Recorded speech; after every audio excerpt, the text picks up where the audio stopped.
पहाड़ों का सपूत पहाड़ों में ही अमर हो गया। जिसे केटू से इश्क था उसी ने हसन अली सदपारा को अपनी आगोश में ले लिया। आज उनके बेटे साजिद सदपारा और बल्तिस्तान हुकूमत ने तस्दीक कर दिया है कि अली सदपारा और उनके तीनों साथी अब नहीं रहे हैं। जिन पाकिस्तानी फ़ौजियों के इश्क में सदपारा कई बार सियाचिन की चोटियों पर ग़िज़ा की तरसील किया करते थे, उस पाक फ़ौज ने उनकी तलाश में तारीख़ का सबसे बड़ा सर्च ऑपरेशन किया है। 8000 मीटर की 8 चोटियाँ सर करने वाला, जिसमें से 4 चोटियाँ सिर्फ 1 साल के दौरान सर की हैं। दुनिया की 8वीं बड़ी ख़तरनाक तरीन चोटी, जिसे कातिल चोटी कहा जाता है, नागा पर्वत, इसको सर करने वाला पहला शख्स। जब सर्दियों में केटू सर करने का अज़्म लेकर निकला तो उसे क्या मालूम था कि वो भी केटू की तरह हमेशा के लिए सरबुलंद हो जाएगा।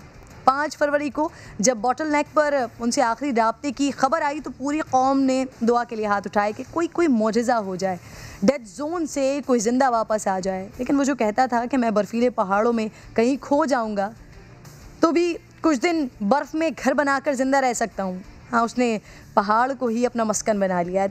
मुझे बताइएगा, गालिबन आपने अली सदपारा साहब के गांव में स्कूल बनाने का ऐलान किया है। सर, क्या ये कोपायमाओं के लिए मखसूस स्कूल होगा सर? जी। अच्छा सर, माउंटेनियरिंग स्कूल है जो पूरे गिलगित बल्तिस्तान में बल्कि पाकिस्तान में नहीं है। वो माउंटेनियरिंग स्कूल होगा जो अली सदपारा के नाम पे हम इंशाल्लाह ताला बनाएंगे।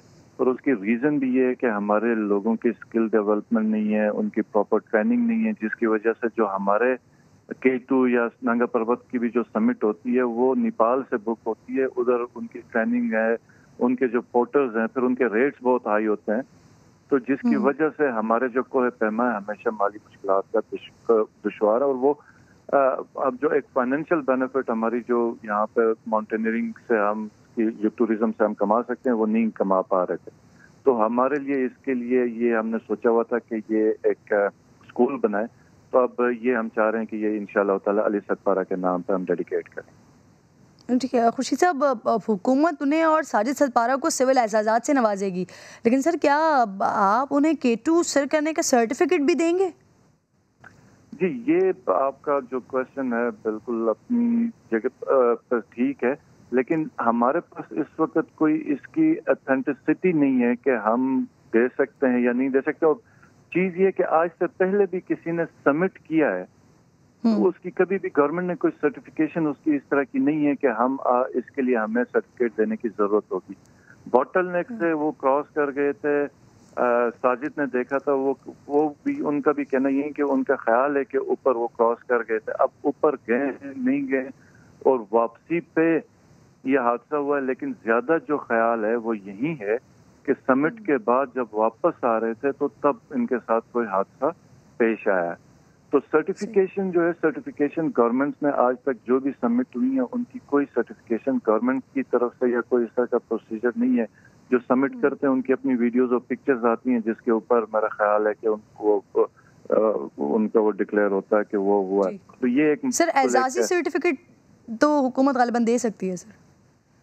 जी, अगर इसमें हम लोगों की है तो हम तो जरूर देंगे। हम तो इससे बहुत ज्यादा बिल्कुल जज्बात रखते हैं। कौमी हीरो है अली सदपारा, और इसने जो हमारी माउंटेनियरिंग का जो गिलगित बल्तिस्तान में जिसको आज तक एक ब्रेक उस पर था, जिसको कभी भी जो हाईलाइट नहीं हुआ था, तो अली सदपारा ने अपनी पूरी जिंदगी में जो खिदमात दी थी पाकिस्तान का परचम थाम के, और जो उसकी आखिरी जो मुहिम थी समिट विंटर समिट के लिए K2 का, और वो फिर पूरी एक स्टोरी जो डेवलप हुई है तो पूरी दुनिया को इसने जकड़ लिया। और जो स्पेशली जब वालिदैन के ऊपर जा रहे और बेटा वापस आ रहा है और बेटा की वापसी की भी सब कहानी जो है वो एक इटसेल्फ आप अगर सुने तो आप बिल्कुल ऑब्वियसली सर कुछ हमारे इल्म में भी है। खालिद साहब, इससे इन सर्टिफिकेट्स एजाज़ात से ज़्यादा ज़रूरी सर ऑब्वियसली आपके इल्म में भी है, हमें भी कुछ मालूम है कि वो वहाँ पर ये समिट के लिए तो गए थे लेकिन पोर्टर के तौर पर गए थे, तो उससे अंदाज़ा होता है माली हालात का। तो सर सदपारा साहब की फैमिली को माली तौर पर हुकूमत सपोर्ट करेगी? बिल्कुल करेगी जी, और इंशाअल्लाह ताला हम किसी भी सूरत में कोई कमी नहीं होने देंगे। और न सिर्फ फैमिली को सपोर्ट करेंगे बल्कि अली सदपारा का जो ख्वाब था अपने गांव में अपने बच्चों के लिए, उधर की डेवलपमेंट के लिए, उनका वो पूरा ख्वाब भी वो पूरा करेंगे हम इंशाल्लाह। सही। अच्छा सर, अब ये जब जब से ये डिबेट चल रही है अली सदपारा साहब के हवाले से जब भी बात हो रही है, तो पता ये चल रहा है कि हमारे पास एक तो सबमिट करने वाले इतनी बड़ी तादाद में गालिबन लोग नहीं हैं, या अगर है भी तो वो फैसिलिटीज़ उस तरह से नहीं है जो लोगों को मिलनी चाहिए। जो दीगर कंट्रीज से लोग आते हैं उनके पास जिस तरह की फैसिलिटीज़ होती हैं वो पाकिस्तान में उस तरह से लोगों को मुहैया नहीं है। तो सर क्या उसके लिए भी कोई स्ट्रैटेजी बना रहे हैं? अब ये इतना बड़ा वाक़या हो जाने के बाद कुछ सोचा जा रहा है पाकिस्तान में? जी बिल्कुल, हम इसको एक सनद के तौर पर तरक्की इंशाल्लाह ताला हम देंगे। इसके ऊपर जो भी ज़रूरी इक़दाम उठाने हैं हम उठाएंगे। और जहाँ तक एक क्विक रिस्पांस की बात है कि जो रेस्क्यू ऑपरेशंस में, ठीक है हमारी अपनी कोई अलग से डेडिकेटेड टीम नहीं है जिनके हेलीकॉप्टर्स हों या सर्च ऑपरेशंस हों, जो कि हमने बनाने चाहिए भी, पहले से होनी चाहिए थी। लेकिन कब हुकूमत का, मेरे ख्याल में पिछली हुकूमतों का ये कोई कभी तरजीह शायद अफसोस की बात है रही नहीं। लेकिन अगर आप सिर्फ रेस्क्यू ऑपरेशन के ऊपर बात करेंगे तो हमारी मिलिट्री ने और जो हमारे हेलीकॉप्टर्स जो पायलट्स के हैं और उसके बाद C-130 जो किया, तो वो किसी भी तरीके से जो सर्विसेज हैं किसी और मुल्क में अगर माउंटेनियर्स को मिले उससे कम इधर नहीं मिलेंगे।